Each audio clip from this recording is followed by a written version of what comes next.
electron domains repel each other. That's because electrons are all negatively charged and they tend to stay as far away from each other as possible. Let's see what happens to electron domains if we have 3 of them and we have to put them as far away from each other in 3-dimensional space as we can. So for now, we're just not going to worry about if these domains are bonding or non-bonding. We're just going to think about how are these going to stay in 3-dimensional space so they're as far away from each other as possible. Here's what such a molecule might look like. So notice how there are 3 domains. There's both of these and then this third domain here.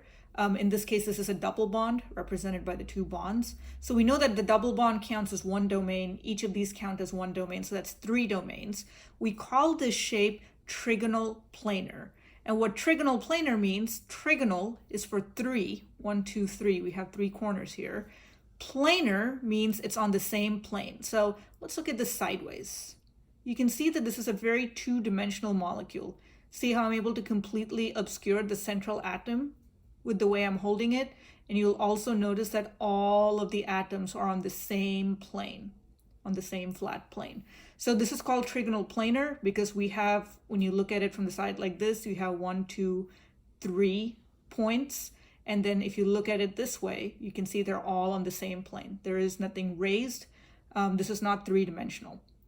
So we call this electron geometry when we don't care what the domains are. They could be bonding or non-bonding. But what if we start caring about, is it a bonding domain or a non-bonding domain? Then we have 2 options. Let's look at option 1. Option 1 is, what if all 3 of my domains were bonding and none of them were non-bonding? So 0 plus 3 still gives me 3 domains, which means that this situation right here still has an electron geometry of trigonal planar. But since all of them are bonding domains, we name the shape of the molecule also the same as the electron geometry because we can actually see these atoms. So this is also called trigonal planar for its molecular geometry.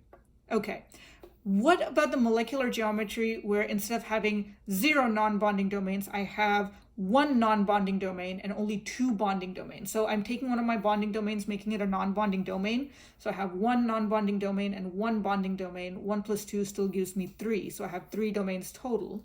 So since I have 3 domains total, I still know its electron geometry is trigonal planar, except let's say I remove this and I change it to non-bonding. So let me show the lone pair using a paddle like this. So I removed this.